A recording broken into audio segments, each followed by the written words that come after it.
Senhoras e senhores, boa noite a todos. Meu nome é Ícaro Teixeira. Estou como membro da Comissão de Cultura e Eventos e de Direito Condominial da 36ª Subseção de São José dos Campos. Neste momento, daremos início à palestra virtual com o tema A Evolução do Direito Condominial no Brasil, uma homenagem ao professor Silvio Capanema. Registramos e agradecemos as ilustres presenças e participações.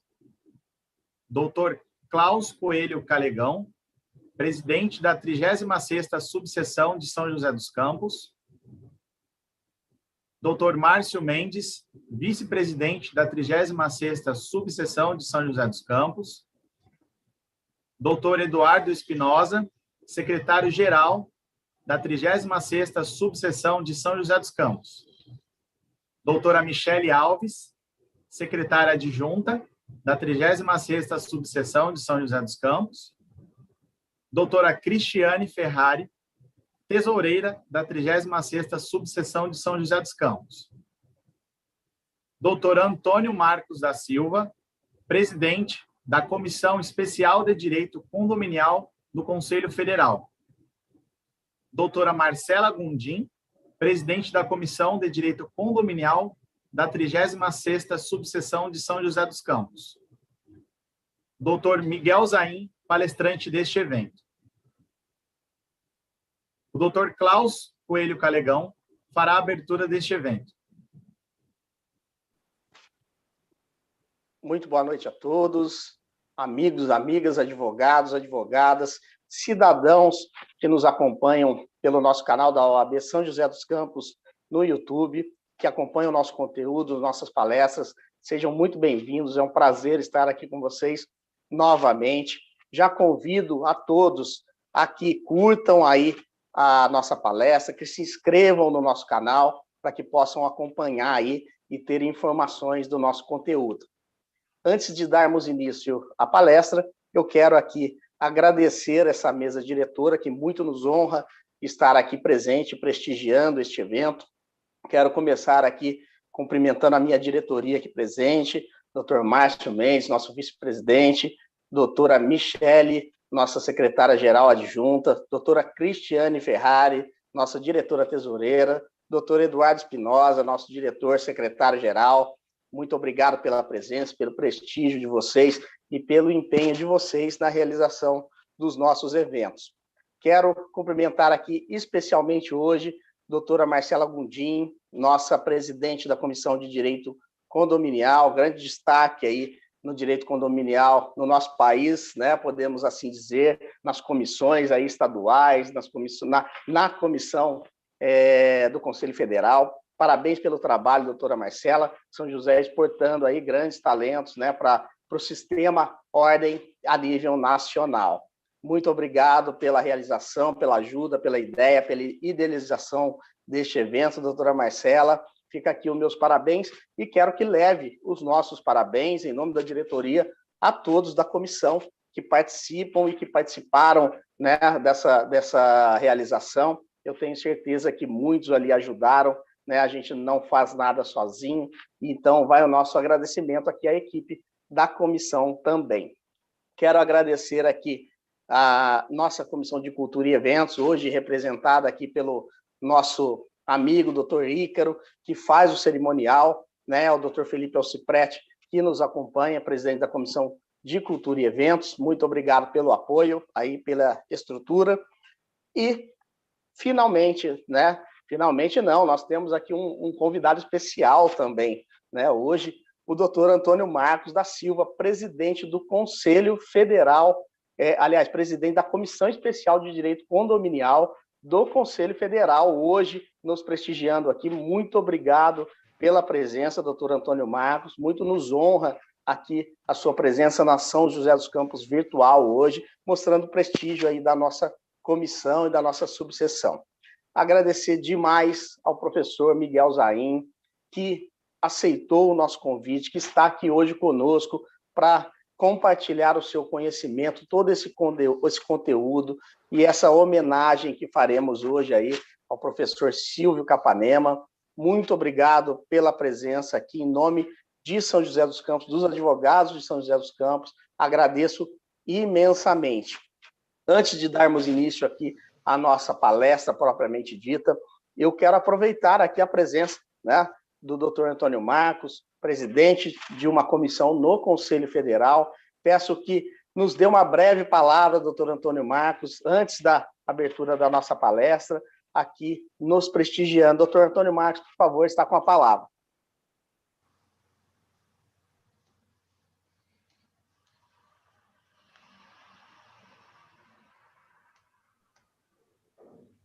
Será que o Dr. Antônio Marcos está nos ouvindo aí? Acho que ele não conseguiu ligar o microfone. Ah, deu.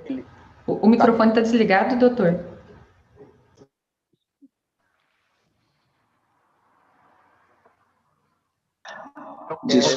Aí. Melhorou? Agora obrigado. Foi, doutor. Doutores, está com a palavra. Obrigado. Primeiramente, agradeço à doutora Marcela por esse convite mais que especial para estar aqui falando, dando breves palavras a essa comissão, aos colegas advogados de São José, de todo o Brasil também, né? É um evento que foi muito divulgado, principalmente não só pela homenagem, né, ao nosso professor Capanema, né, que realmente não só no campo do direito condominial, mas também como pessoa humana, que muito representou e muito representa na história do direito condominial. Tanto é que nós escolhemos a data do dia 25 de abril como a data da advocacia condominial, né, que foi a data de nascimento dele. E não é qualquer pessoa que recebe uma homenagem desta, né? E isso mostra a importância dele, e a partir de agora, se conseguirmos aprovar que, enfim, definitivamente essa data, essa vai ser a data que todos nós, advogados do Brasil inteiro, estaremos comemorando esse dia, né? Doutor Miguel, não tenho o que falar desse homem, né? Um guerreiro mesmo, dia e noite está ali brigando pelo direito condominial. Ele faz parte da comissão.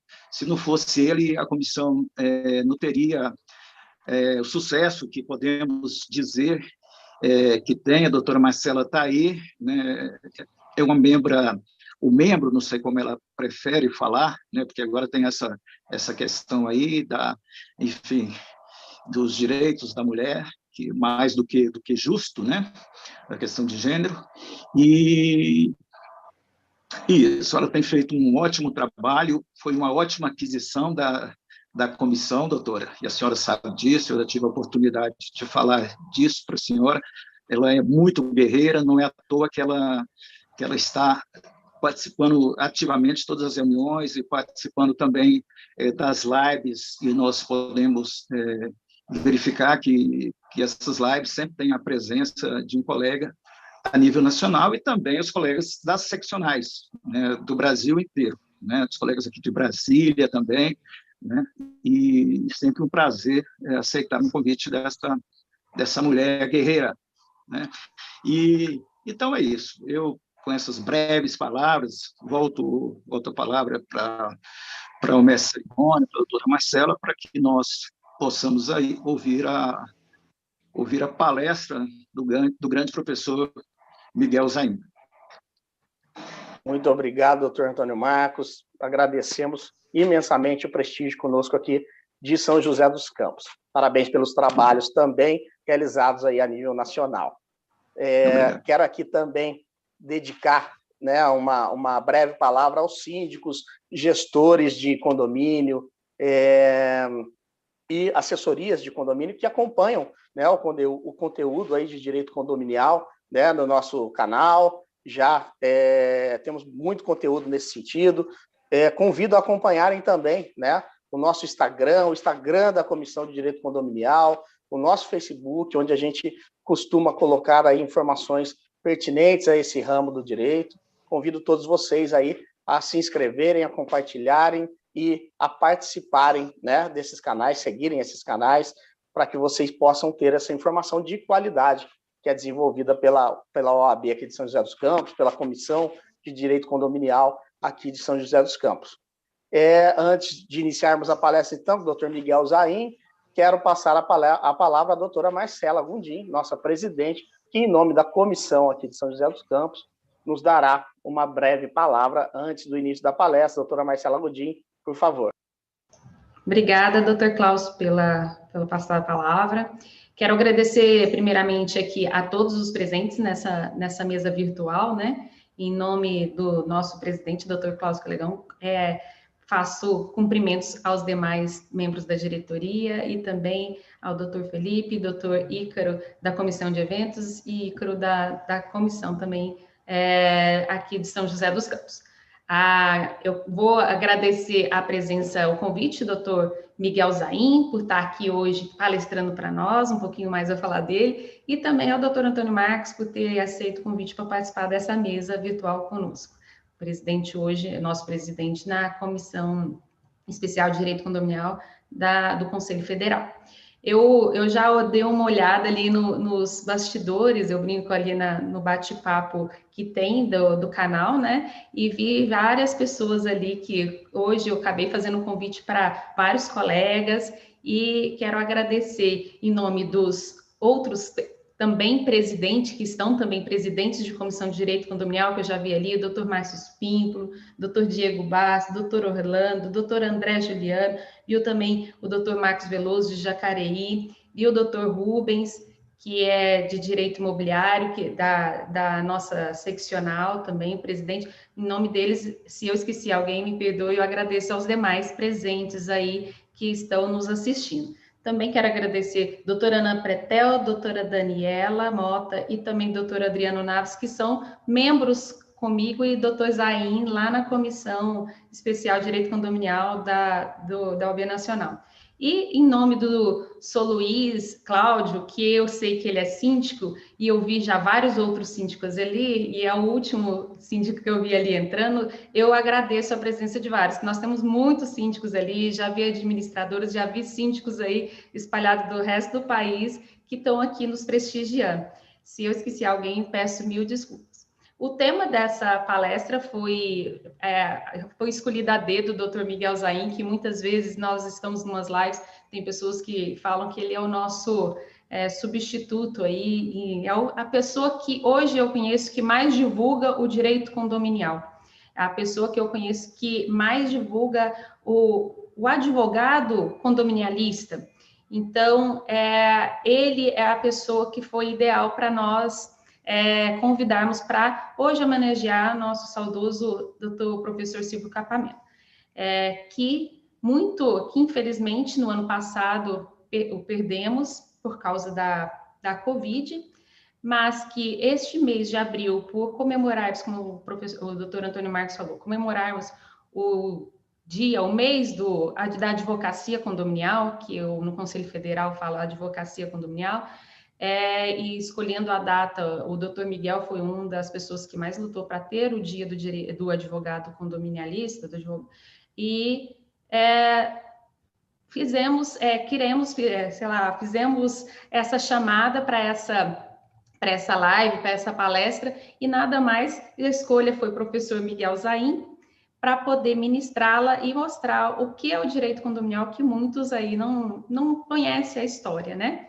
Eu vou deixar para o doutor Miguel Zain falar mais do professor Silvio, que eu tenho certeza que ele trouxe muita coisa boa aí para nós. Doutor Miguel Zain, que é professor, que é também palestrante, advogado, militante ativo na advocacia condominial, presidente da Comissão de Direito Condominial da OAB do Mato Grosso, e ele não quer que eu fale todo o currículo, mas eu vou concluir membro da Comissão Especial de Direito Condominial do Conselho Federal. Então, doutor Miguel Zain, eu esqueci de agradecer vários membros ali da nossa comissão, todos sempre muito enganjados nos nossos eventos. Já vi a doutora Daniela, a última que eu vi o nome ali, então, em nome dela, doutor Renato também vi, doutora Viviane, doutora Ana Paula, eu vi vários colegas aí da nossa comissão, doutora Patrícia, desculpa se eu esqueci alguém, mas foram passando vários nomes, mas agradeço vocês por estarem aqui nos prestigiando nesse evento. Sem vocês, esse evento não estaria acontecendo. É uma união de todos nós, uma força e divulgação de todos nós. Obrigada. Vou passar a palavra para o palestrante para a gente não ficar muito, eu já falei bastante. Um abraço.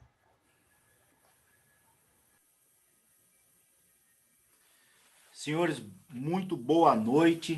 Eu hoje estou muito honrado com esse convite.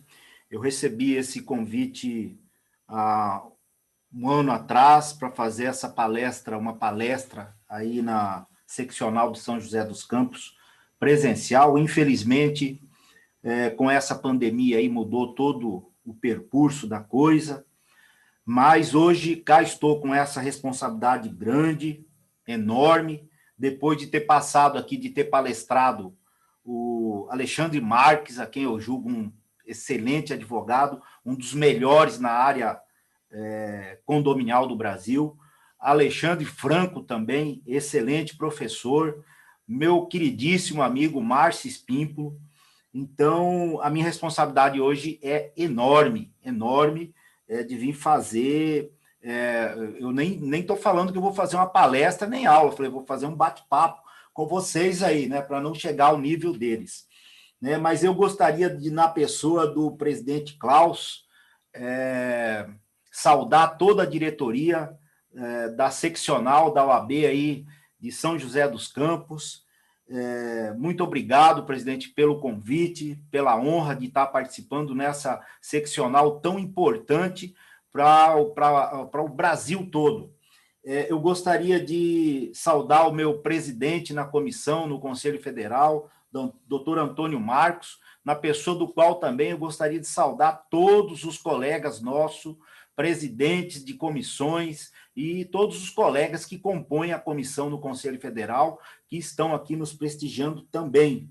E gostaria, por último, de agradecer imensamente a minha queridíssima colega Marcela Gondim, né? A Marcela sempre muito bondosa, muito amiga, né? Acaba exagerando um pouco, falam que, diz que não, Miguel, você está substituindo o Silvio Capanema. Eu sei que eu estou substituindo o Silvio Capanema, porque eu tenho a barba branca igual a dele, é a única identidade, o resto não tem nenhuma identidade, porque o Silvio Capanema, ele está num patamar que não tem substituição, não tem.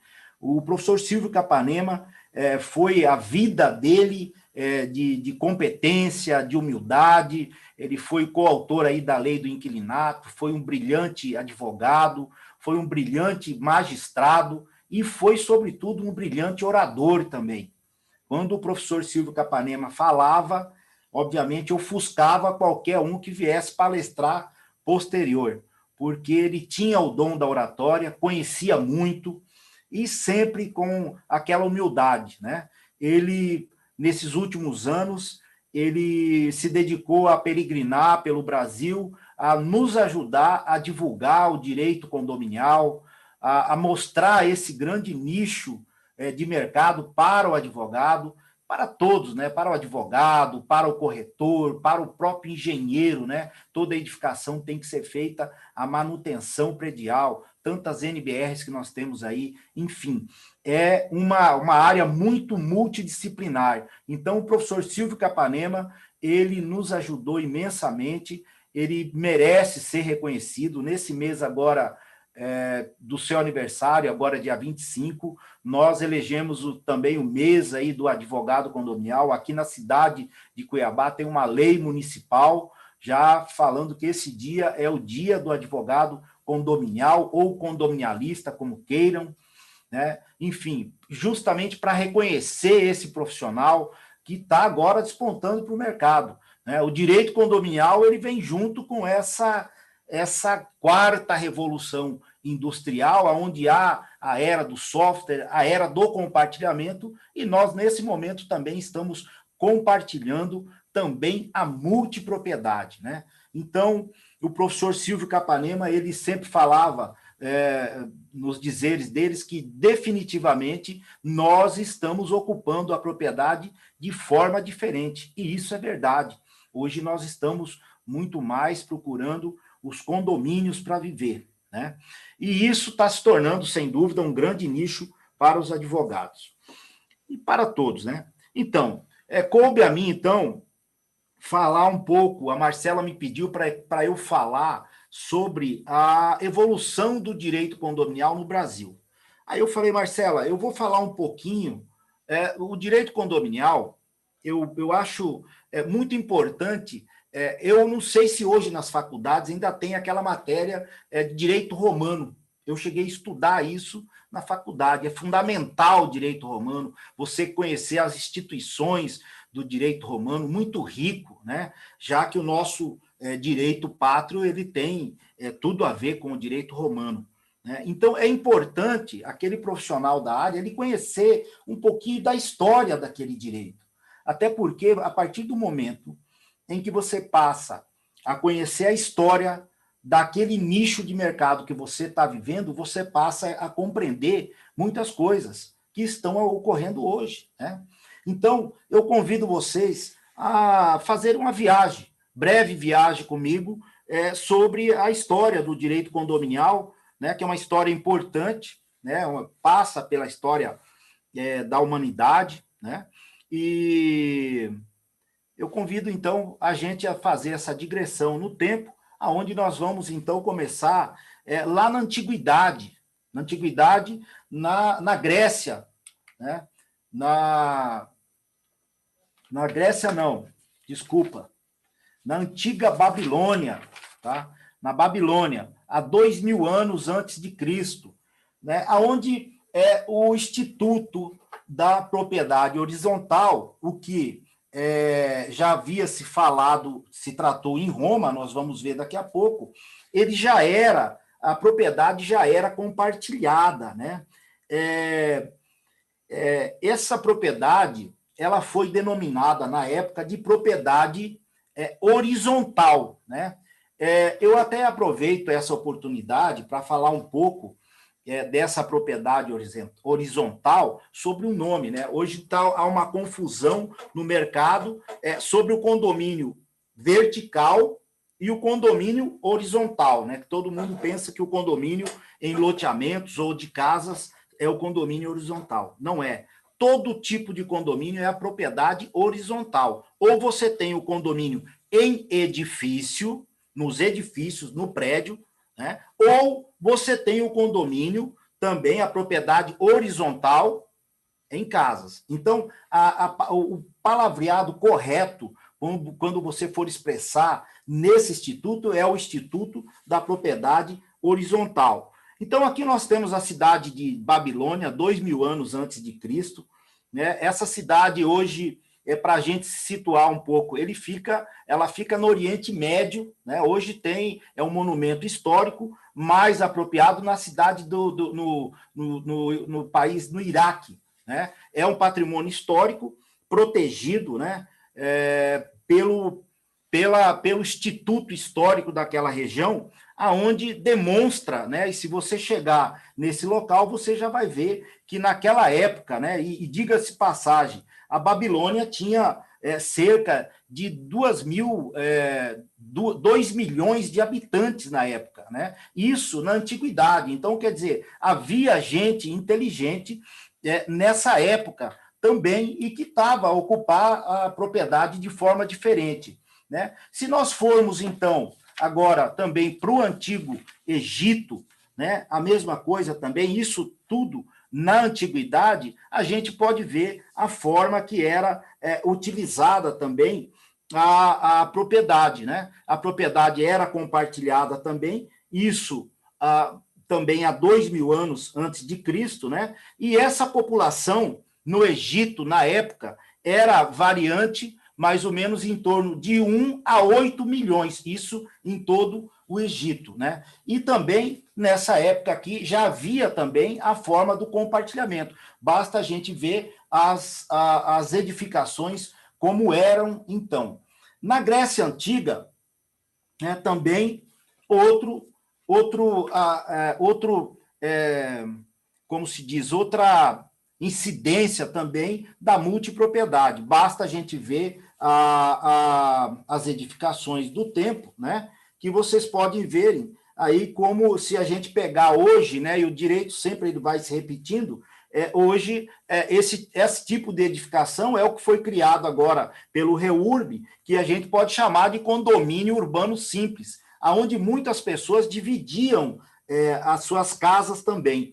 Nessa cidade, ou seja, na Grécia, tinha uma população também em torno, mais ou menos, de 9 milhões de pessoas, né? Isso tudo na antiguidade. Mas foi em Roma que teve um momento importante para a propriedade, para a multipropriedade, para a copropriedade, né? Então, é muito difícil a gente começar a falar de copropriedade ou de condomínio se você não falar da propriedade, né? E os primeiros a conceituarem a propriedade foram os romanos, aonde eles denominaram o domínio, né? Que é o poder absoluto sobre a coisa corpórea, né? Esse é um instituto, né, romano que deu início, a princípio, então, a falar sobre a propriedade. Mas essa propriedade, com o tempo, ela foi vendo que havia-se a necessidade, então, de falar da copropriedade, né? Sobretudo naqueles casos que decorrem de lei, do direito de família, do direito sucessório, né? Os romanos, e nós, os seres humanos, né, nós somos muito individualistas, nós não gostamos de compartilhar, não gostamos de dividir, ainda mais a propriedade. Mas como houve essa necessidade com o tempo, então os romanos tiveram que falar em copropriedade. Aí é que veio a origem, então, do condomínio e, sobretudo, o condomínio necessário, né? Posteriormente, esse instituto foi se desenvolvendo mais e houve a criação, então, do condomínio voluntário, onde voluntariamente as pessoas criavam esse condomínio, e isso passou a, então, ser um grande instituto, e mais tarde, então, passaram a ser legislado por alguns países, né, do mundo, né? Aqui nós temos as edificações de Roma, na época, né? E, diga-se de passagem, Roma, nessa época aí, tinha um sistema hídrico muito moderno para os seus tempos, né? Tanto é que a gente fala das edificações aí, que a gente vê, se você pegar hoje Roma antiga e hoje, você vê muitas edificações. E esse sistema hídrico de Roma, ele funciona até os dias de hoje, né? Então, havia-se gente inteligente nessa época aqui também, sobretudo com relação aos pensamentos mutável da forma de você ocupar a propriedade, e foi um marco importante aí quando saiu, então, quando se falou do direito de propriedade. Outra parte importante, com o declínio depois do Império Romano, né? Então, deu a origem veio antes, né, o absolutismo, mas deu a origem ao feudalismo, né? Essa aqui, por exemplo, é um exemplo de uma cidade feudal, né? Essa cidade feudal, hoje, se a gente for ver, é um condomínio de casas aí, né? Mas com o declínio do Império Romano, que o Império Romano ele chegou a ser o maior império do mundo, ele dominou do Ocidente ao Oriente, né? Que hoje nós temos isso muito dividido. Com o declínio, então, desse império, desse tipo de governo, né, veio à tona, então, o feudalismo. O feudalismo, né, todos nós sabemos que o poder, então, era descentralizado, ele ficava na mão de um aristocrata, né? E cada feudo ele tinha sua legislação própria, né? Então, nesses feudos, obviamente, aí nós temos as edificações, aonde há a divisão também da propriedade, né? E, com o tempo, isso foi passando e foi também se desenvolvendo também junto, nós temos que fazer esse raciocínio, junto também com os sistemas de governo.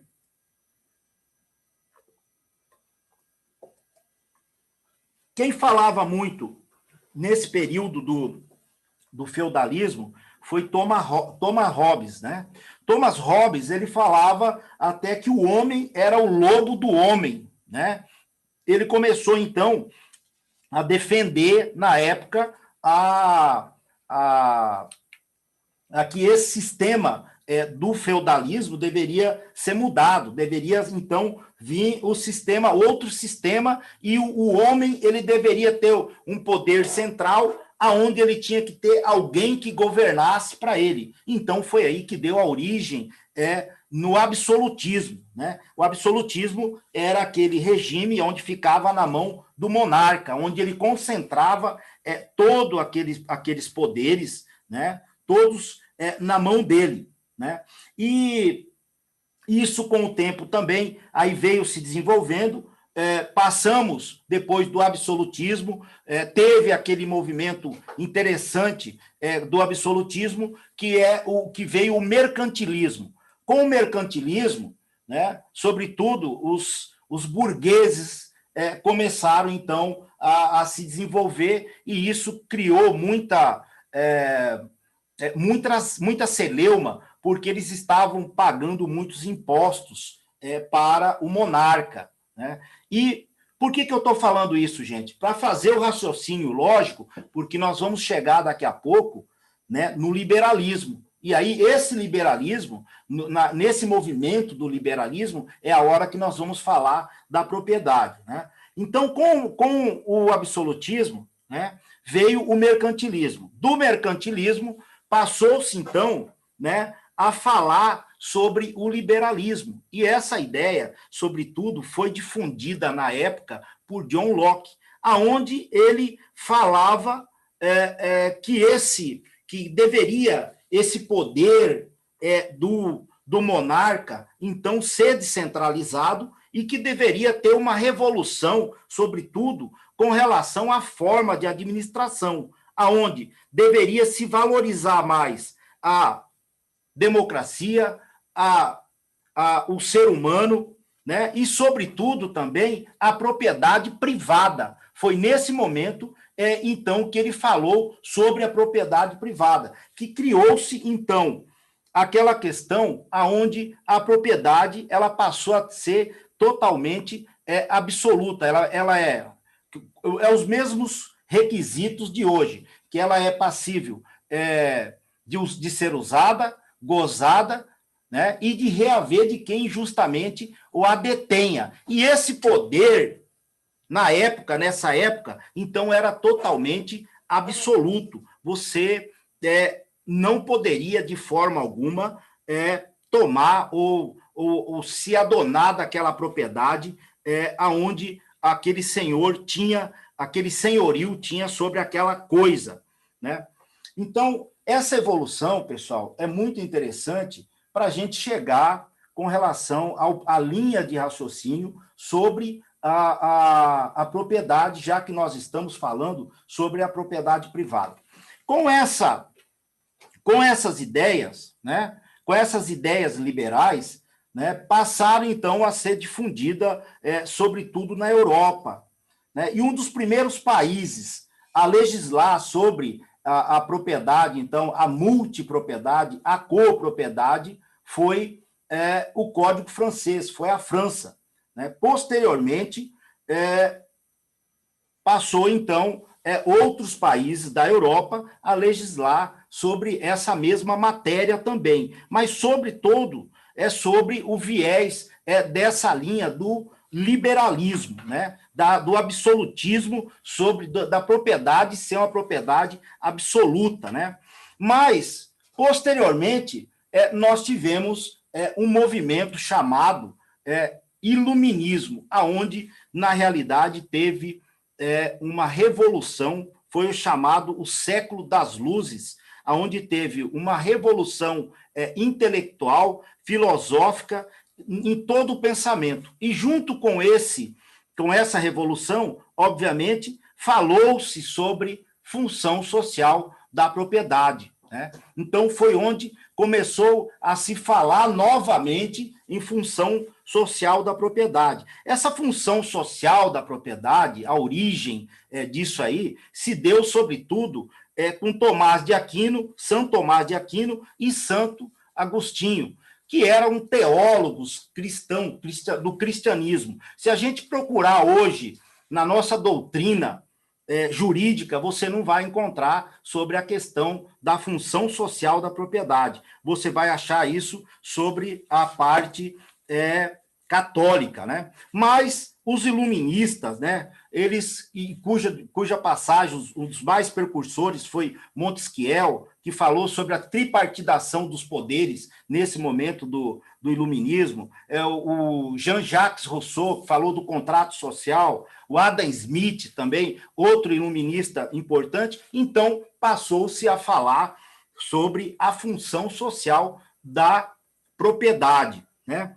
Isso tudo, todas essas ideias, elas têm uma influência diretamente nas normas, né? Elas são passada, transplantada para as normas, né? Porém, a legislação anterior, ou seja, toda essa legislação, ela ainda constava com aquele viés ainda do liberalismo, onde a propriedade ela era totalmente absoluta, né? Como Portugal também constava na mesma legislação, na legislação dele, o mesmo viés, a mesma coisa que constava no anteprojeto, no projeto de lei da França, né? Então, Portugal tinha a mesma a ideia, né, da propriedade absoluta. No Brasil, nós estávamos, então, sobre a égide do Código das Leis das Ordenações Filipinas, né? Então, nós não tínhamos, nesse momento, o Código Civil próprio, ainda nós estávamos ainda sobre o governo, né, de um imperador, de um reinado aqui no Brasil. Então, nós usávamos, nesse momento, toda a legislação de Portugal, né, que ficou emprestada há muito tempo. Mas o Brasil, com relação a esse período, foi interessante, né?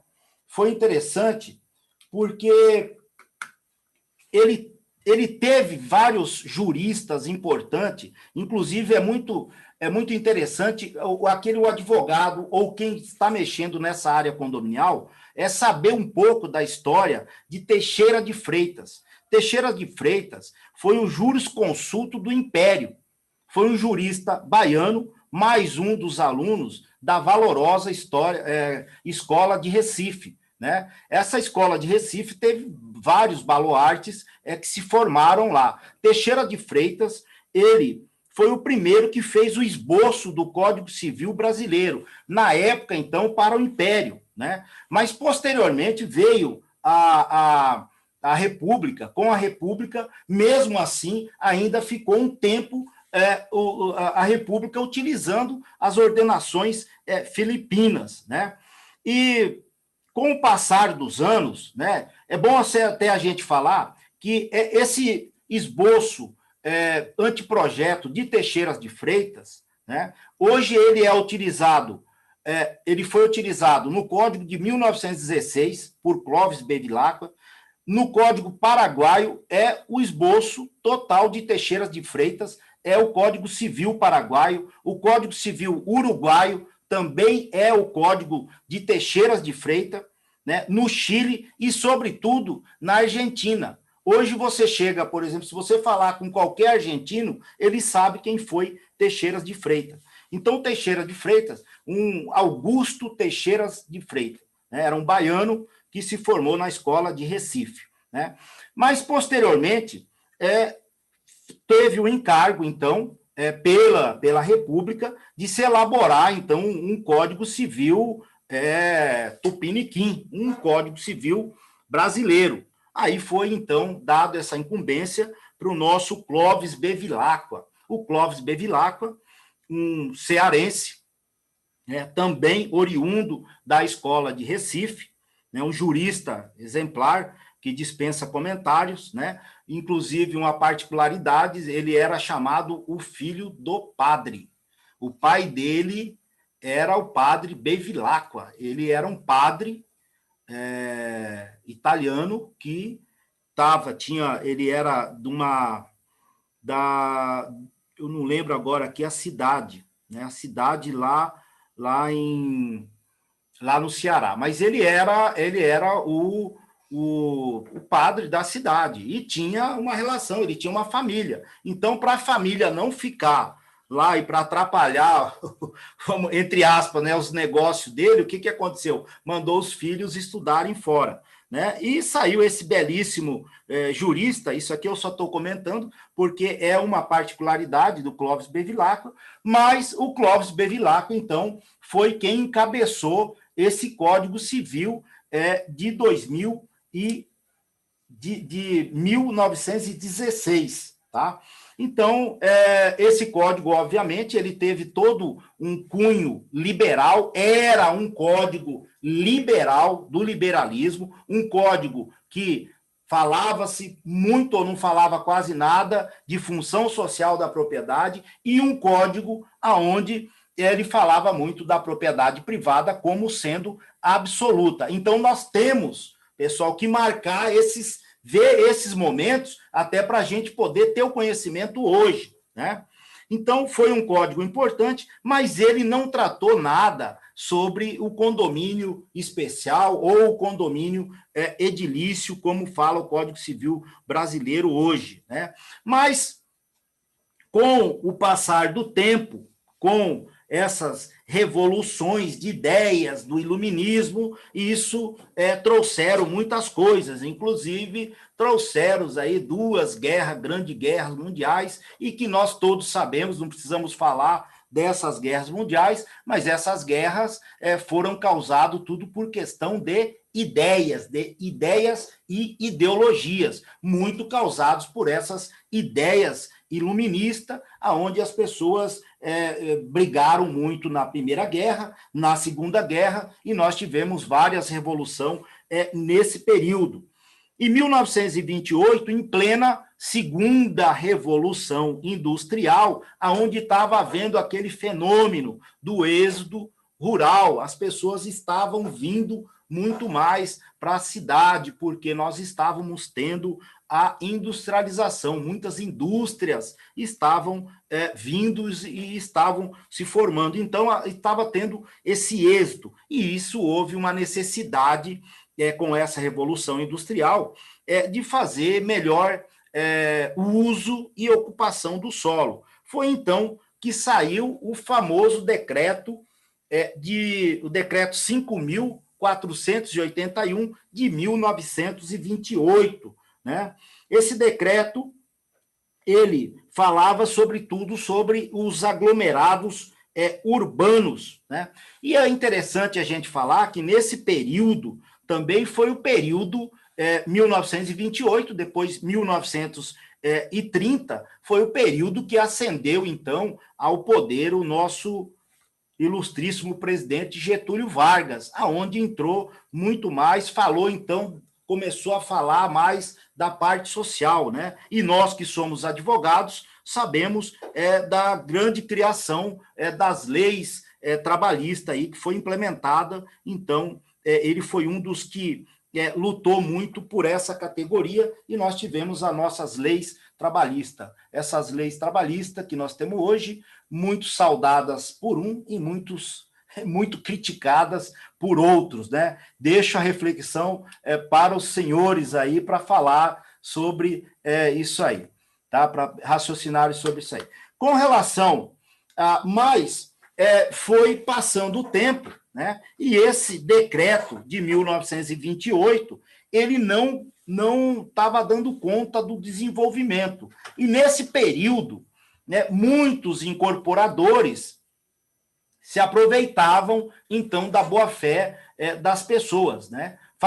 Vendiam a edificação na planta e muitas vezes não entregavam, até porque o decreto não garantia nada para esses adquirentes. Foi então que, em pleno governo militar, da intervenção militar, o governo Castelo Branco encomendou para um dos melhores juristas que nós tivemos aí, o professor Caio Mário, para que ele fizesse, então, uma legislação. E é interessante a gente saber, eu procurei saber um pouco mais, se Caio Mário copiou essa lei, que essa lei ela é muito boa, ela está em vigência, né, até hoje. Uma parte dela, obviamente, foi derrogada. Se ele copiou ou não, alguma coisa assim, isso foi um trabalho monográfico que ele fez. Tá? Ele fez um trabalho monográfico sobre o condomínio, veja bem, condomínio, ele denominou condomínio especial, porque nós temos o outro condomínio geral, né?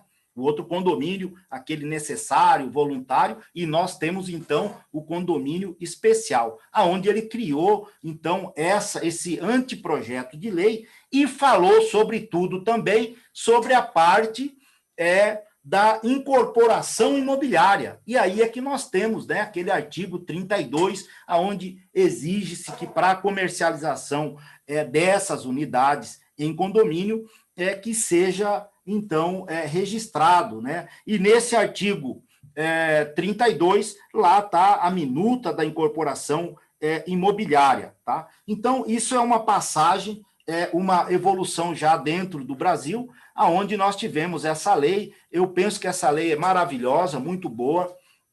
Ela resolveu muita questão dos condomínios. Pena, a única coisa que eu lamento,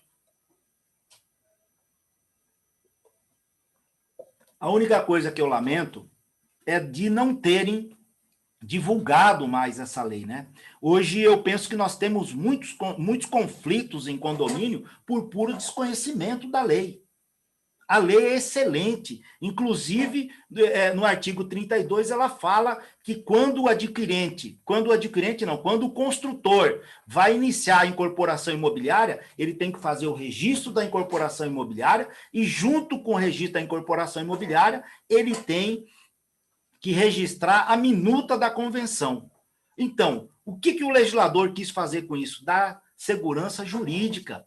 Olha, eu vou morar nesse condomínio a norma interna vai ser assim, ou ele pega essa minuta de convenção, ele leva para um advogado para consultar, mas isso nunca houve essa informação, né? Nunca houve, e isso passou, então, às construtoras, os engenheiros que ficaram tomando conta. Posteriormente, obviamente, veio a parte do direito imobiliário, mas a parte, eu vejo, do direito imobiliário, eles ficaram muito mais interessados, né? Isso é uma crítica construtiva, muito mais interessado a falar para o incorporador, né? É muito melhor você falar para o incorporador do que na época, do que ficar falando para síndico ou condômino. Então, qual era o nicho de mercado? Vamos falar para o incorporador. E, nesse caso, então, esqueceram dessa população que hoje nós temos aí cerca de 70 milhões de pessoas vivendo em condomínio, tá? Então, veja bem, essa lei, como eu disse, né, com a entrada em vigência do Código de 2002, Lei 10.406, de 10.406, de 10 de janeiro de 2002. Essa lei, né, que deu a origem, então, que é o nosso Código Civil Brasileiro, né? Esse Código Civil Brasileiro, ele contrapõe totalmente, e isso que eu falo direto para os colegas, falo nas minhas palestras, nas minhas aulas, você tem que entender o novo Código Civil hoje que está em vigência, né? Uma obra interessante que eu recomendo é fazer a leitura da exposição de motivo deste código aqui. O Flávio Tartucci tem uma obra excelente. A partir do momento que você lê a exposição de motivos deste código, você vai ver os princípios dele. Ele é totalmente diferente deste Código de 1916. Por quê diferente? Porque o Brasil entrou, então, a ser adepto, então, do Estado Social, né? Nós temos aí, principalmente depois que nós voltamos à democracia plena, aí, com a eleição para presidente, nós entramos, então, no chamado Estado Social. Em 1988, nós tivemos a nossa primeira Constituição Cidadã, e essa Constituição, realmente, ela é social, ela fala em função social da propriedade, e sempre ela vem reiterando isso. Mas nós tínhamos um código que começou essa reforma na década de 70, né? E uma das pessoas que foi encabeçada para fazer a reforma foi o professor Miguel Reale. Os senhores que são aí de São Paulo, os senhores sabem que o professor Miguel Reale, o cunho dele, ele era de cunho social, inclusive ele foi presidente de partidos, enfim. E é óbvio que o que você pensa, você vai transplantar para a norma. Isso é inevitável, né? E isso é inevitável a gente falar hoje nesta questão do pensamento que permeia o mundo todo e, por que não, o nosso país. Sempre você está discutindo sobre algum tema. E para você discutir sobre qualquer tema, seja ele afeto aos condomínios, você tem que saber o momento que você está vivendo. E nós, hoje, temos uma Constituição social e temos um Código Civil também social. Basta ver que um dos princípios que Miguel Reale fala é o princípio da socialidade. Este princípio da socialidade, ele fala que o coletivo vem em primeiro lugar, depois vem o indivíduo. Então, veja bem, mudou aquela questão do direito de propriedade de ser absoluto. Com esse código, novo Código Civil, 2002, que eu considero novo, porque tem o quê? 16, 17 anos, esse novo Código Civil, ele já fala, então, da exclusão do condômino antissocial. Quando que um código de 1916 iria admitir excluir um proprietário da sua propriedade? Lá você não excluía, não fala, em hipótese alguma. Por quê? Porque o pensamento ali é liberal, aqui o pensamento é social, né? Existe a questão da função social da propriedade. E esse princípio, por exemplo, ele é baseado em todo o Código Civil brasileiro. Como eu disse, basta a gente ver essa questão da função, da exposição de motivos do Código Civil. Tá? Com relação ao nome, né, por que condomínio edilício? Nós tínhamos, então, o condomínio geral, que é o condomínio necessário e o voluntário, o condomínio especial, criado na lei 4.591 de 64, e aí veio o novo Código Civil e fala em condomínio edilício.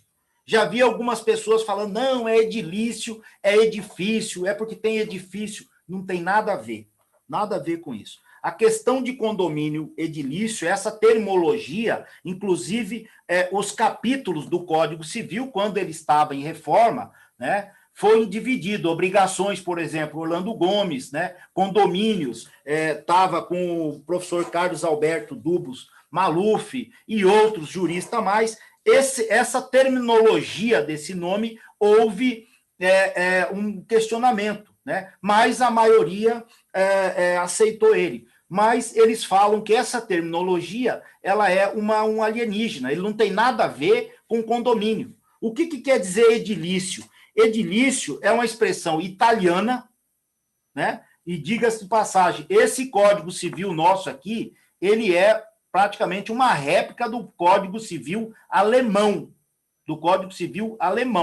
Então, essa é uma expressão italiana que ela é fundada nas ações redibitórias, de vício redibitório. Quer dizer, não tem nada a ver com o condomínio. Mas aí ficou a maioria dos estudiosos lá, das pessoas que estavam compondo para fazer esse projeto de lei do Código Civil, decidiram, então, ficou do condomínio edilício, né? Uma curiosidade também, que eu penso que é interessante a gente saber o que lei que você está tratando, e quando você fala do Código Civil, e quando a gente fala em sociabilidade, eticidade, todos esses princípios que o professor Miguel Reale fala, né? A partir do momento que você entende isso da lei, você vai saber que o uso de máscara no interior do condomínio é obrigatório. Não precisa prefeito nenhum falar, não precisa lei nenhuma falar, não precisa nada. Basta nós estarmos em pandemia, né? E você vai ter que usar a máscara. Por quê? Porque o Código Civil, ele já falou, ele vai privilegiar o que é a coletividade. Não tem essa questão, não, eu sou proprietário, eu posso fazer o que eu quiser na minha propriedade. Não tem.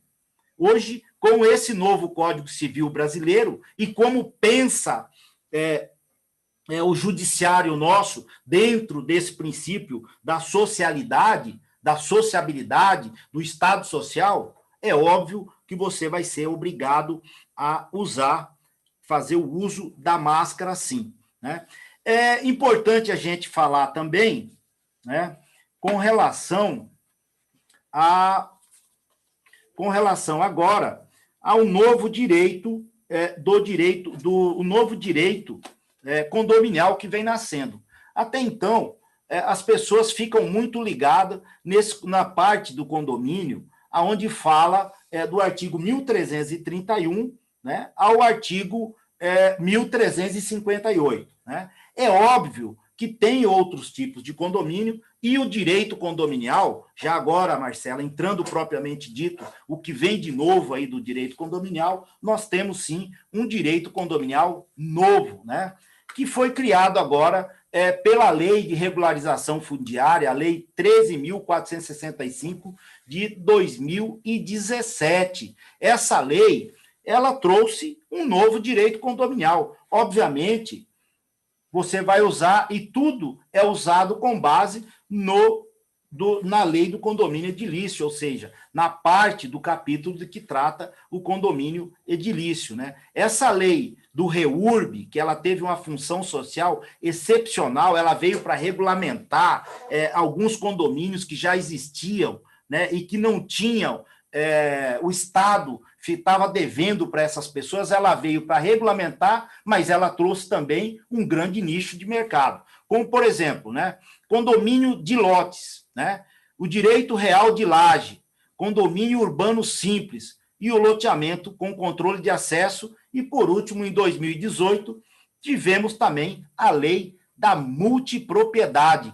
outro tipo de condomínio. Então, veja bem, de 2017 e 2018, emergiu um novo direito condominial. Veja bem, um grande nicho de mercado para todos que militam nessa área do direito condominial. Tá? Vamos falar um pouco, por exemplo, sobre o condomínio de lotes. Esse tipo de condomínio é o mesmo condomínio que, quando a lei, o Código Civil tratou nos artigos 1331 e 1358, ele tratava, então, tão somente no condomínio de lajes, né? No condomínio em edifício, né? Ele não tratava esse tipo de condomínio de lotes ou de casas. Então, mas com os usos e costumes, as pessoas, então, passaram a fazer outros tipos de condomínios, aí que nós vamos falar um pouquinho mais para frente, mas o legislador viu a necessidade, então, de criar esse condomínio de lotes, né? E aí foi, com a edição da lei, né, do REURB, criou esse condomínio de lote, que também é um grande nicho também, tanto para o incorporador imobiliário, como para os advogados, administradores, síndico, né, que leva todos os requisitos do artigo 1331 ao artigo 1358, os mesmos requisitos também da incorporação imobiliária.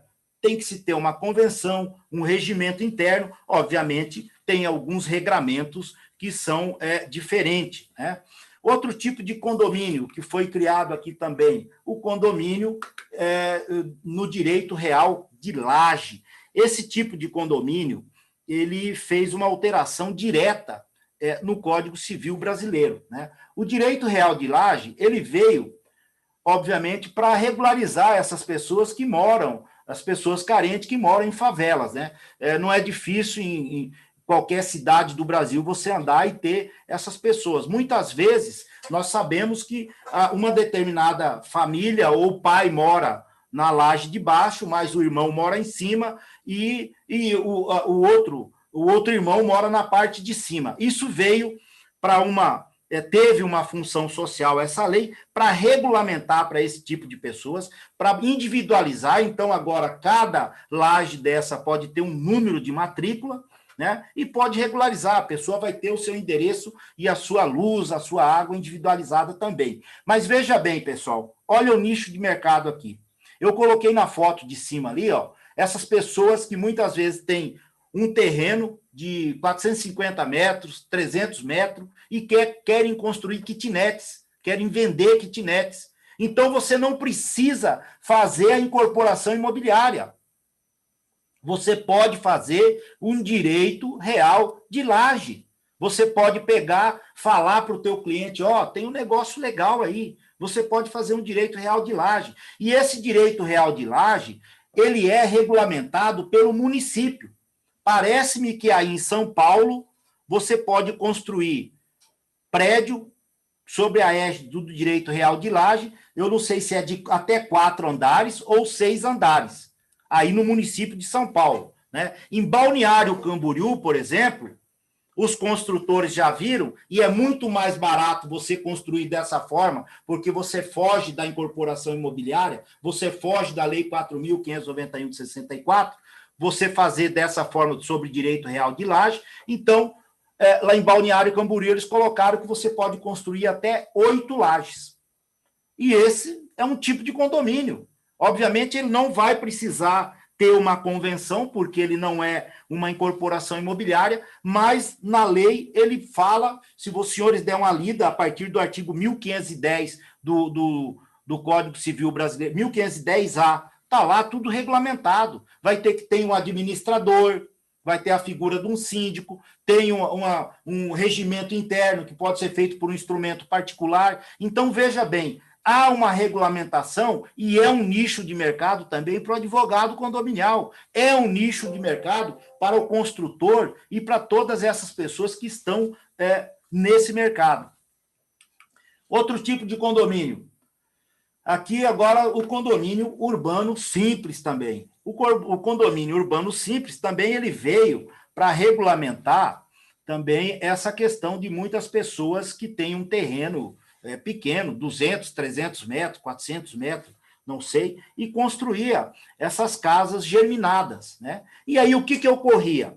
Na realidade eram 2 ou 3 casas, e você não tinha condições de fazer a individualização da matrícula dessas casas, né? Então, o condomínio urbano simples, ele veio, e esse condomínio, esse tipo de condomínio, ele não tem previsão no Código Civil. Ele está previsto na Lei 13.465 de 2017, na Lei do REURB, né? Eu aconselho os colegas advogados darem uma lida nisso aí. Muitas vezes você tem um amigo que ele quer empreender, não tem condições de construir um prédio.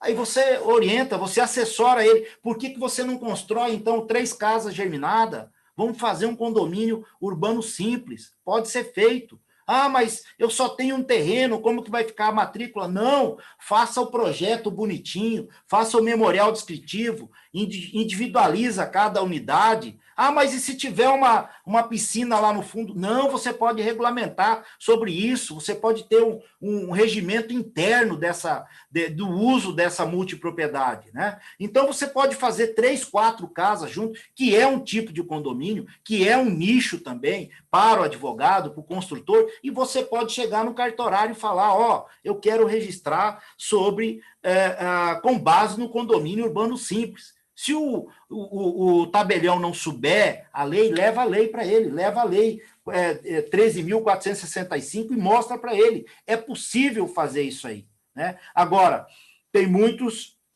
municípios também que têm que legislar sobre essa matéria, né? Tem muitos municípios aí que estão parados com relação a esse tipo de condomínio. Ainda não estão legislando sobre isso aí, tá? Pessoal, agora então nós vamos falar um outro tipo de condomínio, que é o loteamento com controle de acesso.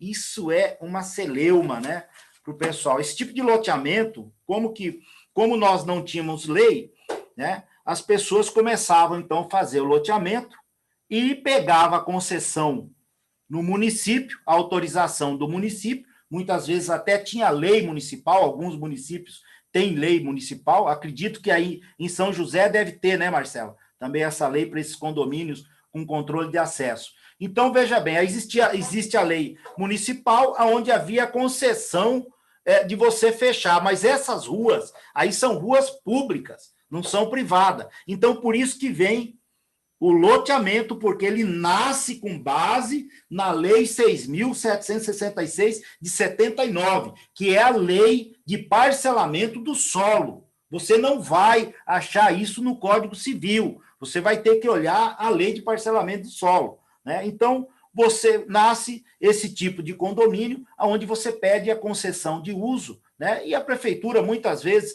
ela dá essa concessão porque ela acaba se livrando de dar a manutenção nessas vias aí, né? Então, ela acaba autorizando. Mas isso teve muito problema, né, com aqueles, com todo o respeito, estou falando, aqueles malandrinhos, né, que não queria pagar, na realidade, a cota condominial. Então, o que eles ficavam com a alegação? Eu não sou obrigado a me associar. E aí, nisso, surgiu várias jurisprudências, várias vezes foram questionado isso, e teve decisão para todos os gostos, né? Isso virou, na realidade, uma grande bagunça, né?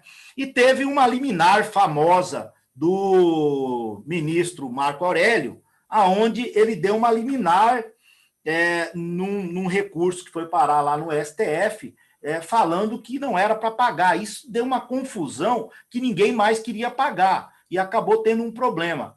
Mas, recentemente, nós tivemos o julgamento, então, aí, de um caso, paradigma, aonde foi parar lá no STF, relatoria do Dias Toffoli, e aí ele deu a decisão, que essa decisão, ontem ainda eu estava vendo alguns colegas, entende um pouco meia confusa, essa decisão falando, então, que era inconstitucional antes da lei, dessa lei do REURB, a cobrança. Era inconstitucional, mas que a partir de 2017 para cá, é constitucional, pode pagar. Quando ele fala que era inconstitucional, é para aqueles municípios que não tinha lei. Para o município que tem lei, que havia previsão, então isso que eu falo para os colegas, para os advogados que mexem na área imobiliária, que mexem na área condominial. Você tem que estudar muito a legislação local, você tem que saber como é a legislação do seu município, do seu estado, né? Então não existe uma norma geral para todos. Como que é? Eu vou ter que pagar ou não vou ter que pagar? Tem que olhar a legislação do município.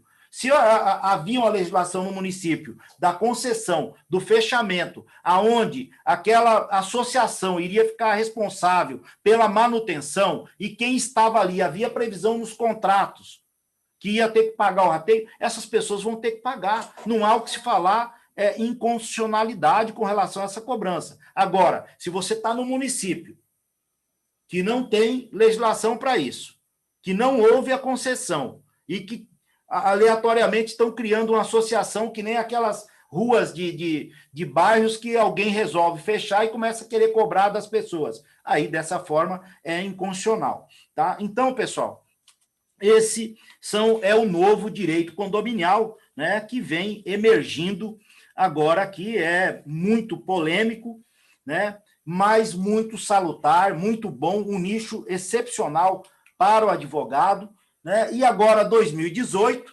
veio, então, a multipropriedade, né? A multipropriedade também é um outro tipo de condomínio, né, que veio também com uma função social para regulamentar essas mais variadas multipropriedades que tem no Brasil. Isso aqui, por exemplo, é um resort onde as pessoas têm uma multipropriedade, onde os apartamentos, os chalés são divididos, aí são multiproprietários, né? E nós sabíamos que existia muito no Brasil, sobretudo no Nordeste, várias multipropriedades dessas e não tinha legislação, porque a legislação era o quê? Do condomínio dividido por fração ideal. No caso da multipropriedade, ela é dividida o quê? Em fração de tempo, né? Então, é interessante os nossos colegas advogados fazerem uma leitura lá no artigo 1358B e os demais. Ele vai no B, vai até a letra U. Então, é um nicho também interessantíssimo para o advogado, né? Hoje você pode criar essa multipropriedade até nos condomínios edilícios, né? Quando você vai fazer uma convenção condominial de um condomínio edilício, você pode colocar que naquele condomínio pode ser feita a multipropriedade. Então, quer dizer, você pode ter, digamos, um apartamento num condomínio edilício e você pode pegar e fracionar ele. É possível de ser feito isso aí. Isso para nessas regiões litorâneas, por exemplo, nessas regiões turísticas, você pode pegar e fazer isso, né? Vocês aí têm como que é a cidade ali, da Serra aqui, me falhou a memória aí agora, aí de vocês aí. Como que é, Marcelo? São José dos Campos. Não, São José dos Campos não. Campos do Jordão. Campos do Jordão, Campos do Jordão. Por exemplo, Campos do Jordão, todos os condomínios ali são edilício, mas você pode fazer a multipropriedade, desde que esteja autorizado na convenção. Se tiver autorizado na convenção, você pode fazer. Você pode dividir ali por semana, por fração de tempo.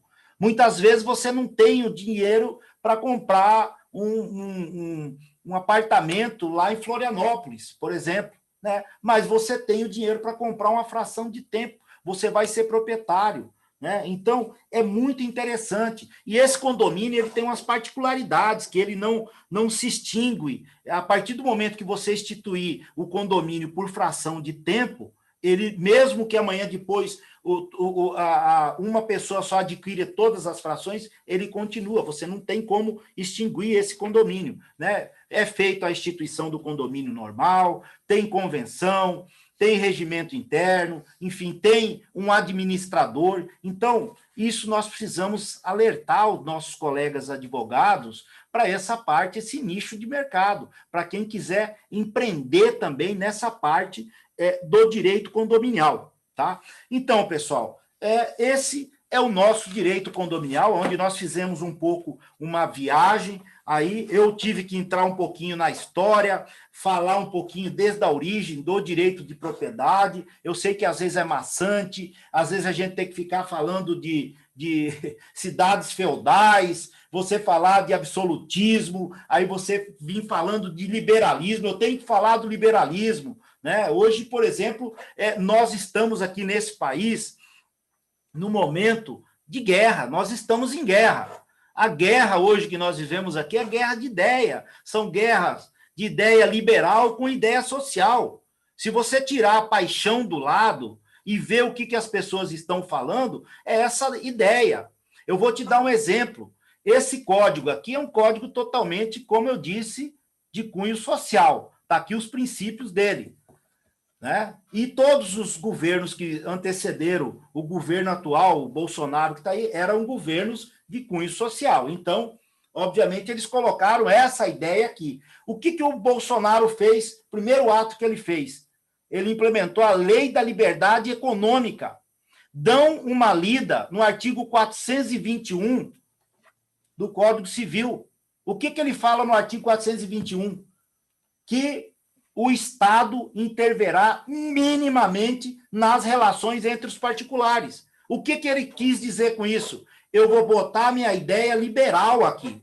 Ele quer uma lei aonde essa lei que o Estado não intervenha. Então, quer dizer, qual é o pensamento liberal? O pensamento liberal é mais Estado e mais iniciativa privada. Qual é o pensamento social? Mais...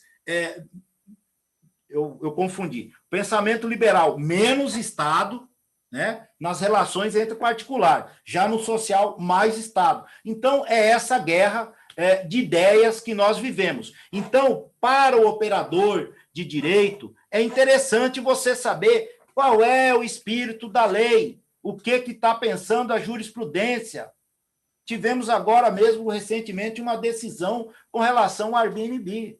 O que é isso aqui do Airbnb? O Airbnb, enfim, o STJ definiu, a coletividade não está na convenção, não pode e acabou. Ah, não, mas eu tenho direito de propriedade, eu posso locar por curta temporada. Negativo. Então, é essa a ideia que está sendo permeada. Então, o operador de direito, ele tem que saber isso aí, até para implementar isso nas convenções, nos regimentos internos, e até para orientar amanhã depois os seus clientes.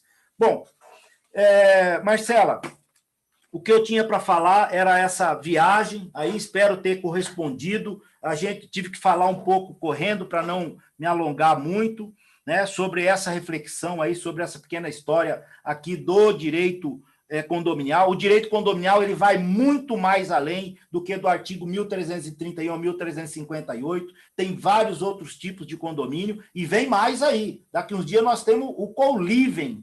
Co-living está chegando aí. Na Europa já está em todo vapor. Aí em São Paulo, no Rio de Janeiro, no Rio Grande do Sul, já tem construtora construindo no co-living. Então, é mais outros tipos de condomínio que vem aí.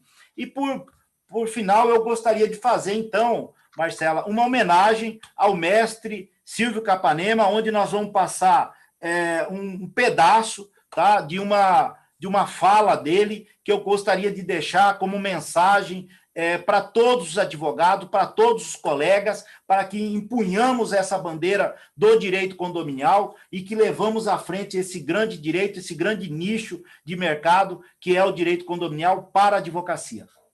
E a única maneira que me resta é exatamente conclamar as novas gerações para conscientizá-las da importância de construir esse novo país. Eu tenho uma imagem que tem me sensibilizado muito.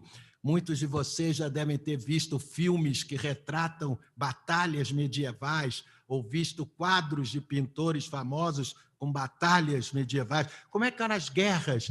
Os exércitos se postavam um em cada limite do campo de batalha, gritavam um contra o outro para assustar os inimigos e, de repente, começavam a marchar até que se encontravam no meio do campo de batalha. Vocês já repararam? Procurem ver que, quando os exércitos começavam a marchar, sempre iam na frente alguns soldados sem uma espada, uma lança, um escudo, nada, absolutamente nada, a não ser a bandeira do seu povo, do seu exército, da sua raça. Eles seriam certamente os primeiros a serem abatidos.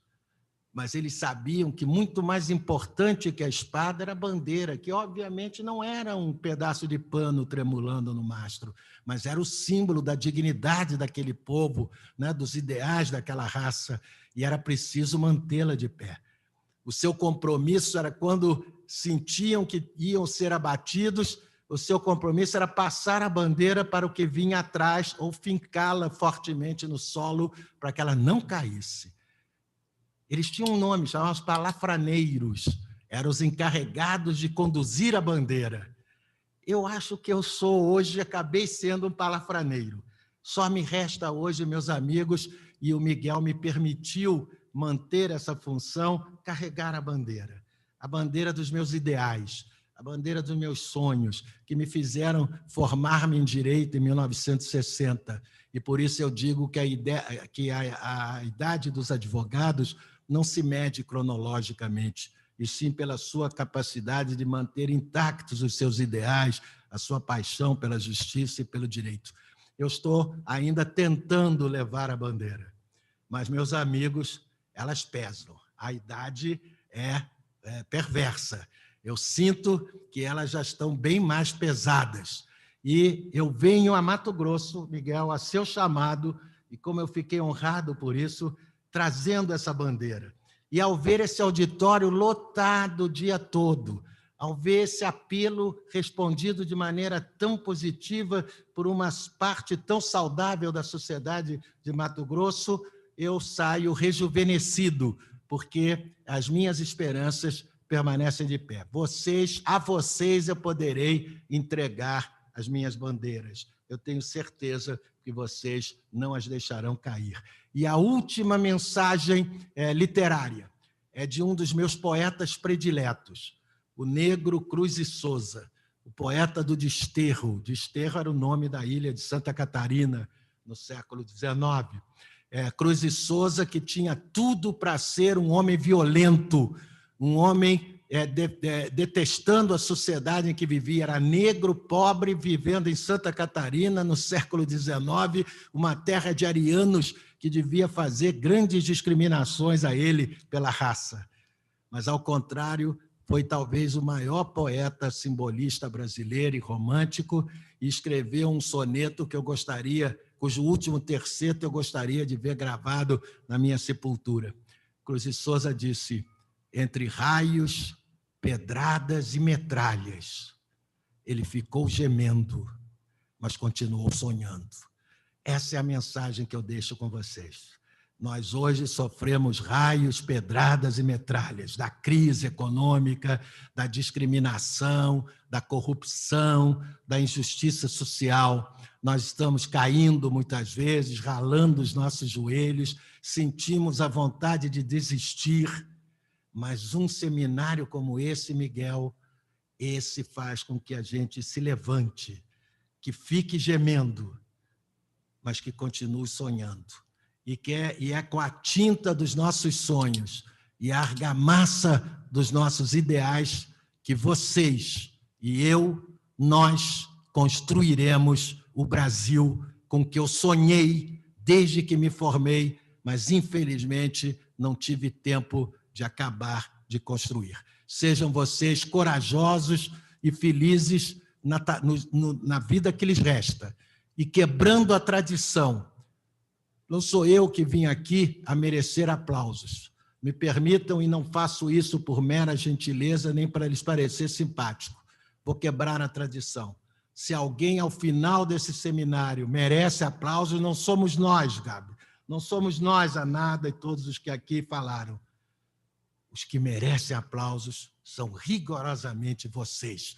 Vocês são os heróis desse seminário e dessa noite, porque vocês é que vão ter que assumir a responsabilidade de criar esse novo país. A vocês, os heróis desse novo tempo.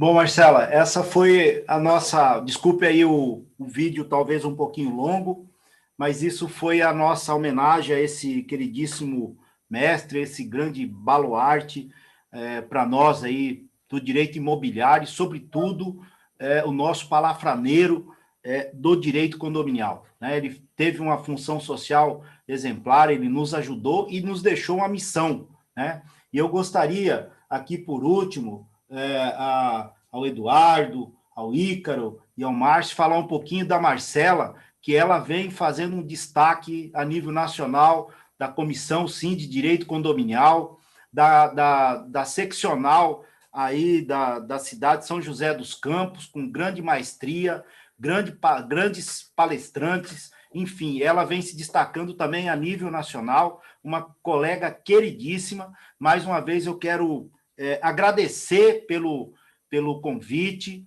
né? Senti muito honrado de fazer parte nessa tarde, nessa noite aqui com os senhores, e agradecer imensamente e deixar disponível para vocês as minhas mídias sociais, aqui o Facebook, o Instagram e o nosso site, e estamos aí. Se for para falar de direito condominial, me chama que eu vou. Nós que agradecemos, parabéns pela palestra sensacional, a evolução histórica, que possibilita compreender aonde nós estamos hoje e aonde que nós pretendemos, para onde nós pretendemos seguir. É sensacional, palestra sensacional, realmente. Doutora Marcela, quer fazer uso da palavra um pouquinho? Vou ser bem breve, doutor Márcio, obrigada por ter deixado. Doutor Miguel Zain, eu não tenho palavras para agradecer essa aula que você nos deste. Os comentários ali no chat do YouTube foram extremamente positivos, foram muitas pessoas, nossa, advogados da área, eu não sabia a importância do direito condominial como eu aprendi agora, nesse momento.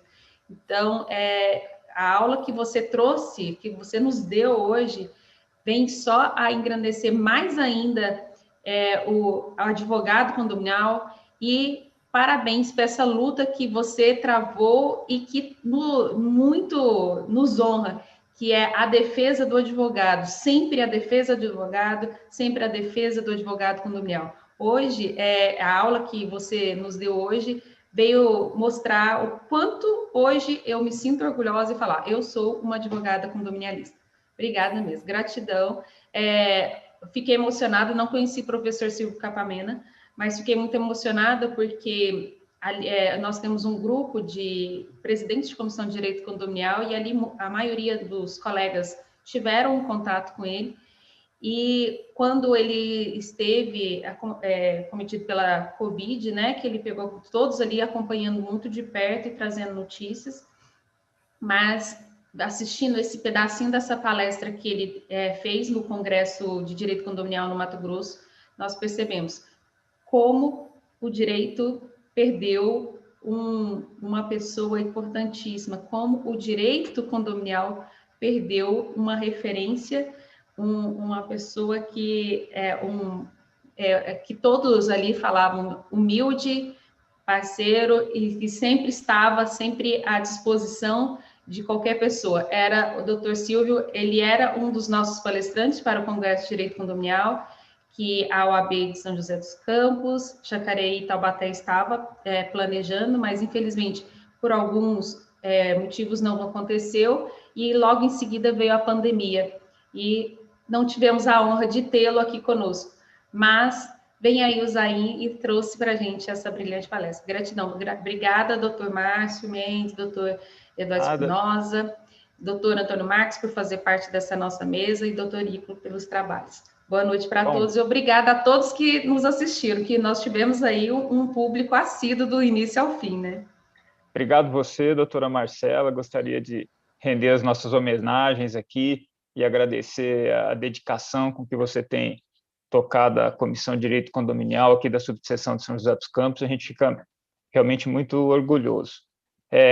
Gostaria de franquear a palavra, se quiser fazer uso, ao doutor Antônio Marcos da Silva, presidente da Comissão Especial de Direito Condominial do Conselho Federal. Quer fazer uso da palavra, doutor? Quero sim. Muito obrigado pela oportunidade de fazer uso da palavra neste momento. E que aula, né, colegas? Que aula, doutora Marcela, e a oportunidade que nós tivemos, todos os membros aqui da mesa, e tenho certeza os que estão nos assistindo, uma bela aula, e que eu espero que essa aula fique gravada na internet, né, nos meios de comunicação, para que aqueles que não puderam assistir agora, que possam vir a assistir depois, né?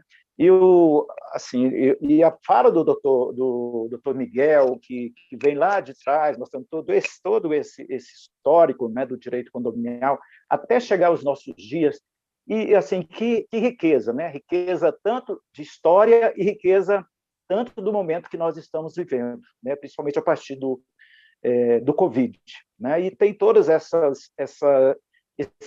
esses novos formatos do direito condominialista, né? que o advogado pode estar atuando, né? Então, não só o advogado, mas os síndicos, as administradoras e todos aqueles que estão que militam na área do direito condominial. E fechar a palestra com o doutor Silvio Capanema foi emocionante também, né? Eu tive a oportunidade de estar naquele momento, naquele debate, e podemos ver, além do conhecimento que ele tinha, né, o conhecimento técnico, também a umidade que ele tinha, né, o carinho que ele tinha com as pessoas, né, e as pessoas com ele, né, e ele dizia que sempre ele não se sentia homenageado, ele estava homenageando aquelas pessoas, né, que estavam ali naquele momento, podendo assistir aquele debate dele. E que pena, né, doutor Zain, que ele partiu e colegas, porque nós tínhamos muito ainda a aprender com ele. Mas Deus quis, né, essa doença, infelizmente, tem tirado a vida de muitos de nós, e vamos em frente, né, com o aprendizado hoje do doutor Miguel Zain, nós demos mais um passo aí e vamos em frente, e também lembrando que no dia 26, próximo agora, na segunda-feira próxima, nós estaremos, a comissão do Conselho Federal estará realizando um evento sobre a aplicação da LGBT nos condomínios. Esse evento também vai ser muito rico e também significa uma nova área de atuação dentro do direito condominial. E nós esperamos a participação de todos neste evento. Vai ser das 16 às 18 horas. E vamos lá, doutor Marcelo. Vamos assistir, doutor Zain, e vamos participar todos. Muito obrigado pela oportunidade. Nada, obrigado pelas palavras, doutor Antônio Marcos. Eu gostaria de registrar que essa palestra vai ficar gravada no YouTube da subseção de São José dos Campos. Aproveitar também para sugerir que vocês nos sigam nas redes sociais, Instagram, Facebook, e acompanhem as palestras que a gente rotineiramente apresenta, são todas ótimas, excelentes, e gostaria de saber se o doutor Eduardo quer fazer uso da palavra. Eu quero aqui agradecer também, reiterar as palavras do doutor Márcio, agradecer aí o trabalho realizado pela doutora Marcela, trazendo aí os colegas que nos engrandeceram nessa noite, professor Miguel Zain, doutor Antônio Marcos, aqui nos prestigiando, e sem o trabalho aí da comissão, de todos vocês, que a gente sabe que é muito árduo para realizar uma palestra deste nível, sem esse trabalho a subseção de São José dos Campos não seria o que é hoje, graças a Deus, aí o trabalho de todas as comissões, né, cada formiguinha carregando ali o seu pedacinho, e aí nos honram muito todos vocês de comissões que nos ajudam a carregar o piano aí, que se chama OAB de São José dos Campos. Só isso, gente. Boa noite. Então, tá ótimo. Gente, obrigado pela participação. Gostaria de novo aqui de agradecer o doutor Ícaro, que foi o nosso mestre de cerimônias, que ajudou a organizar tudo isso. Obrigado, Ícaro. Obrigado, pessoal da Comissão de Cultura e Eventos. E eu gostaria de agradecer profundamente aqui o professor Miguel Zain pela palestra novamente, e a doutora Marcela, em nome do nosso presidente, doutor Klaus, que infelizmente está num outro compromisso agora, e também em nome das nossas diretoras, doutora Cristiane e doutora Michele, que com certeza estão nos ouvindo pelo YouTube. Gente, obrigado, boa noite, e novamente agradeço a presença de todos aí. A palestra foi campeã de audiência. Tchau, tchau. Um abraço.